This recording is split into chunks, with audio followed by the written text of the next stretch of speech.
Fala aí, Big Geeks, tudo bom com vocês? Galera, hoje eu estou trazendo o review do Galaxy J7 Prime. Esse smartphone que, olha, eu não esperava muito dele não, mas ele até que me surpreendeu. Ele tem um bom desempenho, boas características técnicas, é muito bonito.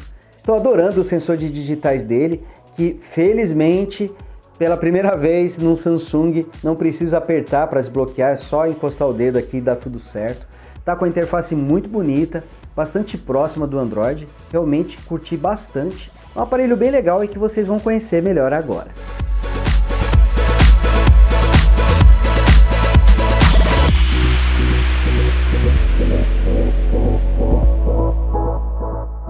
E este, galera, é o Galaxy J7 Prime, um aparelho que foi me conquistando aos poucos. Eu recebi ele com um certo ceticismo, mas depois fui me apaixonando aí pelas características que esse smartphone traz e ele me surpreendeu realmente.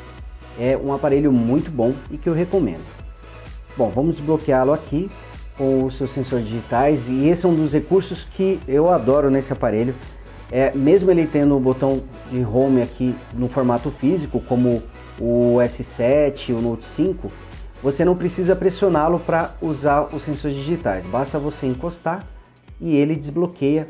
É algo super bacana. No Note 5 eu tinha que pressionar para que o sensor ativasse e eu fizesse o desbloqueio do aparelho. E esse aqui tem essa grande vantagem logo de cara. É um aparelho muito bonito, ele tem uma tela de 5,5 polegadas Full HD e ele utiliza a tecnologia LCD TFT PLS. Esse PLS é o grande segredo desse aparelho, porque muitas pessoas torcem o nariz para o TFT, dizendo que é uma qualidade mais baixa, mas vocês podem ver que o J7 Prime ele tem bons ângulos de visão, a gente pode ver isso aqui, e a tela é muito bonita. Isso acontece justamente pelo painel PLS que a Samsung utiliza no aparelho, que é equivalente à tecnologia IPS que vem em outros smartphones aí, como o da Asus, da LG, por isso a qualidade da tela é muito boa. Porém, é importante a gente frisar que essa tela poderia ser muito melhor se usasse a tecnologia Super AMOLED, que a Samsung costumava fazer. Afinal de contas, a tecnologia Super AMOLED é bastante superior às demais. Mas ainda assim, é uma tela muito boa, não há motivos para vocês não comprarem o aparelho por causa da tela. Muito pelo contrário, ela é muito boa. Inclusive aqui com o site do Brasilegeeks aberto no navegador padrão, a gente pode ver como a legibilidade é muito boa. Vejam que mesmo com a página com o mínimo de zoom, com a página sendo exibida por inteiro, ainda assim a gente tem uma ótima legibilidade. Essa tela, como falei para vocês, tem 5,5 polegadas e resolução Full HD 1920 por 1080 pixels. Isso dá a ele uma densidade de 401 ppi, mais do que suficiente para você não conseguir enxergar os pixels a olho nu. E aqui vemos que as bordas são bastante finas, o que ajuda a deixar esse aparelho mais compacto, apesar da sua tela grande aí de 5,5 polegadas.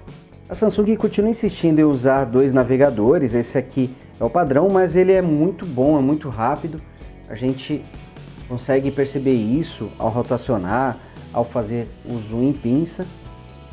E ele tem alguns recursos aqui, como essa fileira de baixo para você abrir abas, tem modo secreto, mas ele também vem com um Chrome já pré-instalado, o navegador padrão do Google. E aqui vocês estão vendo que o site do Brasilegeeks continua rodando muito bem. Olha só, fazendo um zoom com o gesto de pinça, tudo é bastante rápido. Então temos aqui um excelente comportamento, seja com o Chrome ou com o navegador padrão. Esse aqui é um teclado padrão da Samsung, o legal é que ele tem uma fileira dedicada de números, tem a opção de você escrever deslizando entre as teclas, o que é bem legal. Bom, eu comecei falando da tela, até porque é o assunto mais polêmico em relação ao J7 Prime, mas vamos falar também de outros assuntos aí, começando pelo design do aparelho. E olhando de frente, não tem como não dizer que é um aparelho da Samsung, né? Ele tem a mesma característica aí de outros smartphones. Porém, ele traz aqui um acabamento em metal muito bonito, bastante elegante, inclusive com as bordas sendo uma continuação da tampa traseira. Essa tampa traseira não é removível, então não temos acesso à bateria, que inclusive tem 3.300 mAh, um valor muito bom. Seu peso é de 167 gramas, porém, segurando ele parece ser um pouquinho mais pesado. Não sei exatamente o porquê, mas ele tem um peso aqui considerável. Eu achei ele, sei lá, segurando outros aparelhos aí, talvez por ter testado aparelhos mais simples recentemente, tive a impressão de que ele é um pouquinho mais pesado do que o normal, mas nada aí que atrapalhe o uso. E além dele ser um pouquinho mais pesado do que parece, também é mais espesso do que parece. Ele tem apenas 8 milímetros de espessura, é um smartphone relativamente fino, porém ele parece ser um pouquinho maior, um pouquinho mais gordinho. Mas a pegada dele é muito boa, consigo segurar bem ele na mão, apesar dele utilizar o metal aqui na parte traseira. Inclusive, algo importante é que o metal ele fica nessa região central, mas acredito que essas duas bordas aqui são feitas em plástico, justamente para que vaze o sinal da antena. A gente consegue perceber pela textura que é um material diferente. E aqui vocês podem inclusive ver o botão capacitivo da multitarefa e o de voltar. Eles não têm retroiluminação, algo que eu acho um pouquinho chato, eu gostaria que eles fossem iluminados. Aqui no centro temos o botão físico de home, ele é de clicar, e o interessante é que ele também traz, como vocês já viram, o sensor de impressões digitais, e o mais legal é que você não precisa pressioná-lo para ele poder desbloquear. Não cadastrei a digital do indicador, mas vocês viram que basta encostar para ele desbloquear e é muito rápido. Aqui na parte inferior temos um conector para fone de ouvido e o J7 Prime ainda traz a conexão USB 2.0, micro USB 2.0. Ainda não está vindo com um conector USB tipo C, infelizmente. E aqui temos o microfone usado para as ligações. Aqui mostrando mais uma vez a lateral do aparelho, onde podemos ver os botões de volume.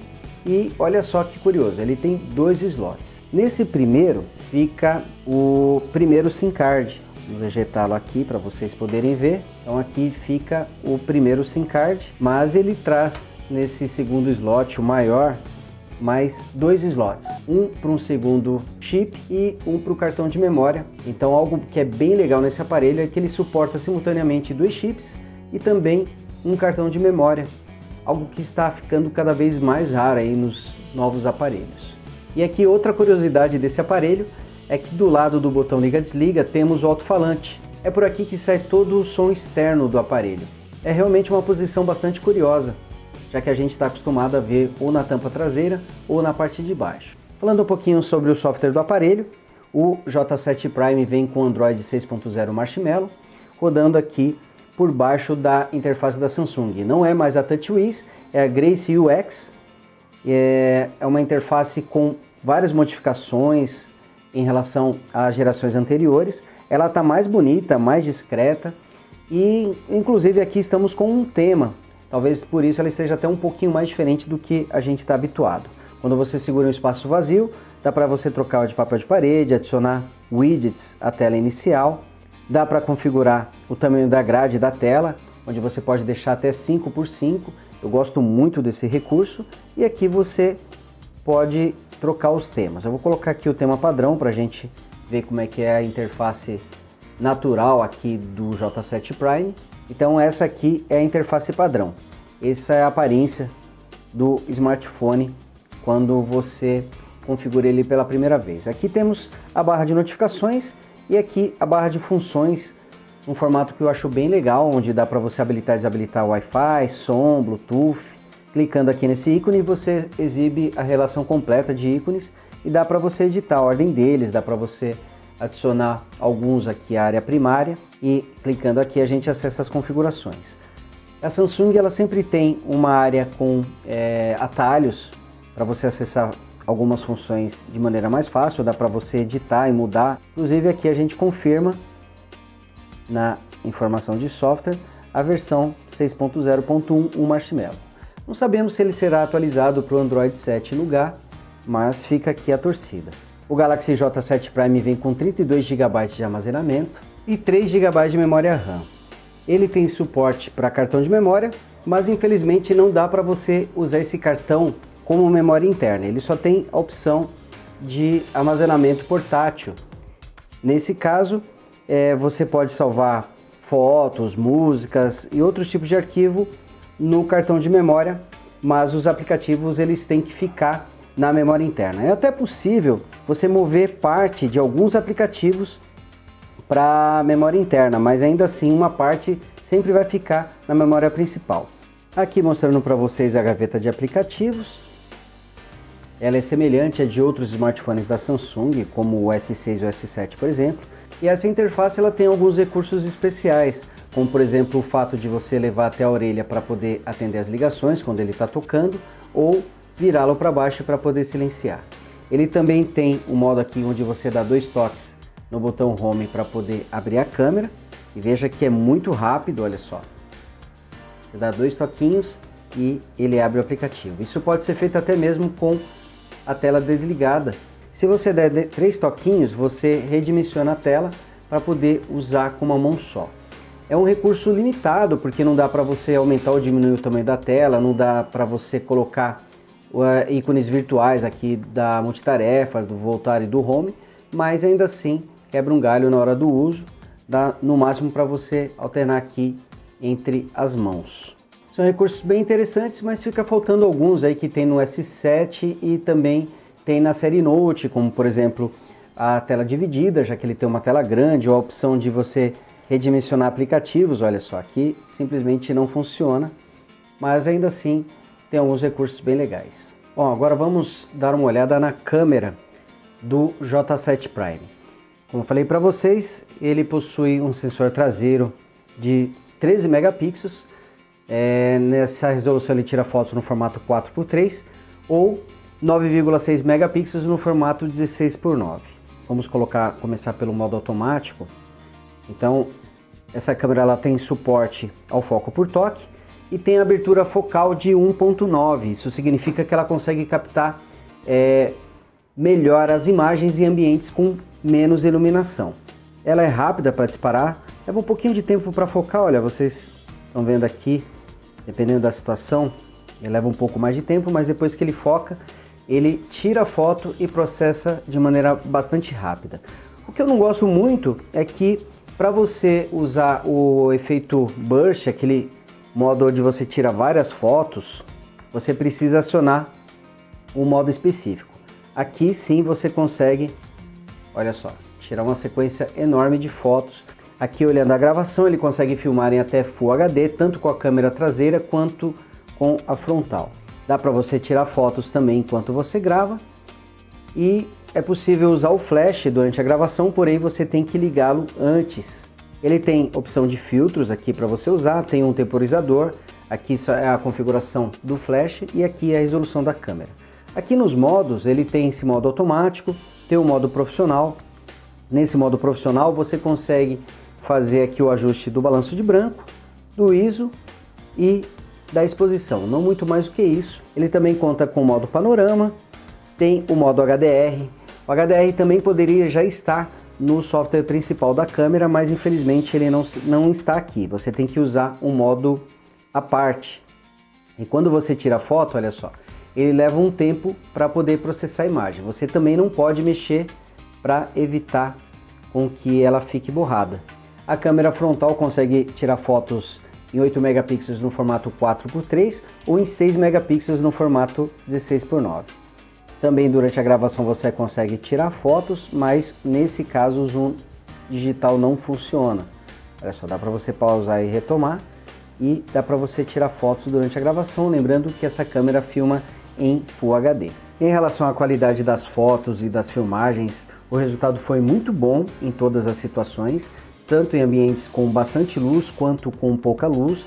Não tivemos uma queda na fluidez das gravações em ambientes mal iluminados. A única restrição é que para tirar fotos em ambientes com pouca luz você precisa segurar o aparelho com bastante firmeza para evitar borrões. Infelizmente ela só ficou devendo uma maior variedade de opções, ela é bem básica, mas isso acaba facilitando até o uso por pessoas que não têm tanto conhecimento com fotografia. Vamos falar um pouquinho da performance do Galaxy J7 Prime. Ele vem equipado com um chipset fabricado pela própria Samsung, o Exynos 7 Octa, modelo 7870. Esse chipset é formado por uma CPU octa-core ARM Cortex A53, rodando a 1,6 GHz. A GPU é uma Mali T830, uma ótima GPU, porém ela só traz um núcleo, enquanto que em outros aparelhos eu vi ela com pelo menos 2 núcleos. Como vocês já sabem, ele vem equipado com 3 GB de memória RAM e 32 GB de armazenamento. É um aparelho condizente aí com sua faixa de preço, custando por volta de R$ 1.500 e com as características próximas aos seus concorrentes. Ele rodou muito bem os jogos, os aplicativos, porém com nível de detalhes no mínimo ou no médio. Esperava uma performance um pouquinho melhor pelo conjunto que ele tem, mas ainda assim ele tem uma performance bastante superior a smartphones na faixa dos R$ 1.000. O que não dá para explicar nesse aparelho é a falta de sensores que auxiliam nos controles dos jogos. Basicamente, o J7 Prime só traz acelerômetro, sensor de proximidade e sensor de orientação. Para um aparelho que custa R$ 1.500, o mínimo que ele poderia trazer eram mais sensores, como o giroscópio, por exemplo.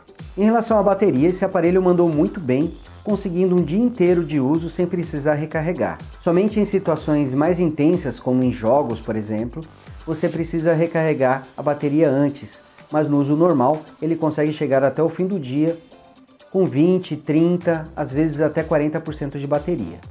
E aí galera, curtiram o Galaxy J7 Prime?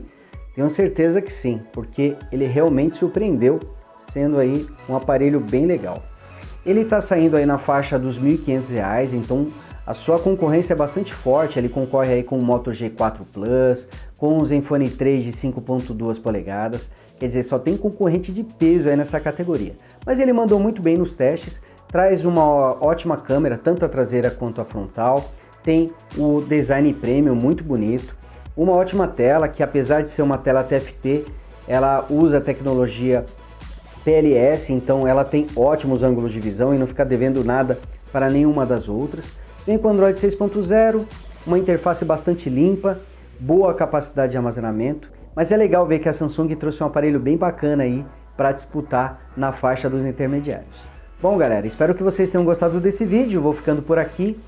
Não deixem de clicar em gostei aqui no vídeo, aproveitem também, se inscrevam no canal do Brasilegeeks, tornem-se um Big Geek você também e nos siga nas redes sociais. Estamos no Instagram, Twitter e Facebook.